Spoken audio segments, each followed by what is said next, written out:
È un momento troppo importante questo per anche la formazione dei nostri ragazzi. Non possiamo più permetterci troppa didattica a distanza, anche se quella comunque è un palliativo. Da presidente della provincia di Belluno e sindaco di Longarone, Roberto Padrina spera che la DAD resti solo un'extrema ratio. Certo le incognite in vista del rientro sono molte, così a Roncade.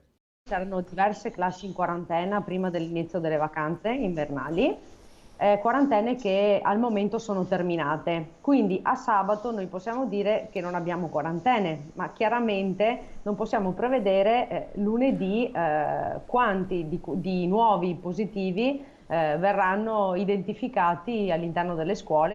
Per l'insegnante padovano Alberto Ruggin di Più Europa occorre cambiare prospettiva.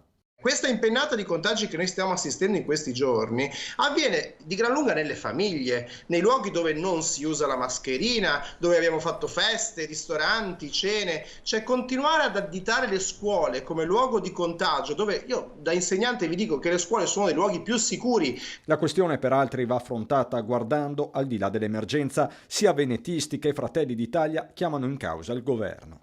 Io credo che ci sia stato tutto il tempo per trovare le soluzioni per queste difficoltà che stanno venendo avanti, da una parte, e dall'altra penso anche che ci sia una strategia anche comunicativa nei confronti di questi ragazzi, che solo il 10% si è vaccinato e che ovviamente i genitori stanno facendo una grande riflessione se vaccinare o non vaccinare.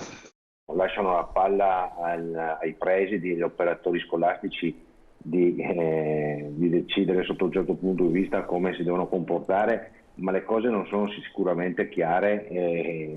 Investimenti su quello che è il trasporto scolastico non sono stati fatti.